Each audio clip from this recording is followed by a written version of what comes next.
J'ai l'impression que c'est un faux micro. Bah ouais, on dirait un petit bout de bois. Je te jure. La dernière boisson que tu voudrais boire avant la fin du monde. Un café.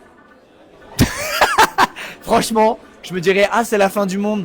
Je me fais un bon café. Pourquoi? Parce que c'est une boisson qui m'a réchauffé le cœur 1 milliard de fois dans ma vie. Le bon café, quand j'allais mal devant l'ordi, en jouant à un jeu vidéo. Et ça me rappellera tous ces moments d'apaisement. Donc un gros café. Bien jus de chaussette, bien maximum d'eau, peu de café, comme aux États-Unis. C'est celui-là que je veux. La boisson qui te rappelle ton enfance. Oh, bonne question. Étonnamment, le truc intuitivement qui me vient, c'est le sirop d'orgeat.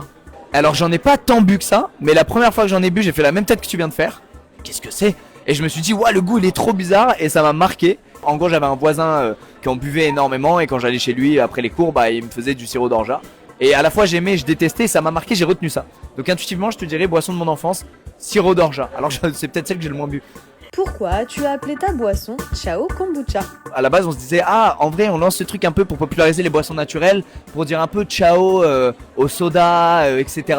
Donc on va l'appeler Ciao Kombucha. Là, t'es la première à qui je dis ça. Mais je comprends pourquoi je l'ai pas dit avant. C'est que l'explication est pas dingue. Mais c'est pour ça à la base que ça s'appelle Ciao Kombucha.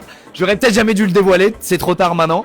Comment as-tu découvert le kombucha? Moi, j'ai découvert lors d'un voyage à Singapour précisément, parce que ma copine est de là-bas. Et j'étais très étonné de découvrir ça à 26 ans, quoi. Je me disais, mais attends, j'ai 26 ans, c'est que maintenant que je découvre ça, comment ça se fait? Alors qu'ici, ça existe depuis je ne sais combien de temps.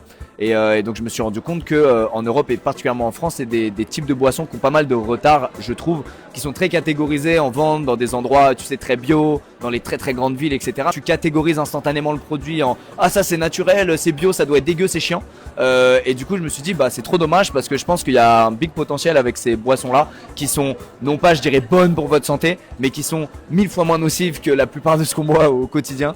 Donc voilà, réponse très longue, hein. Très longue là, mais écoute, j'ai bien répondu.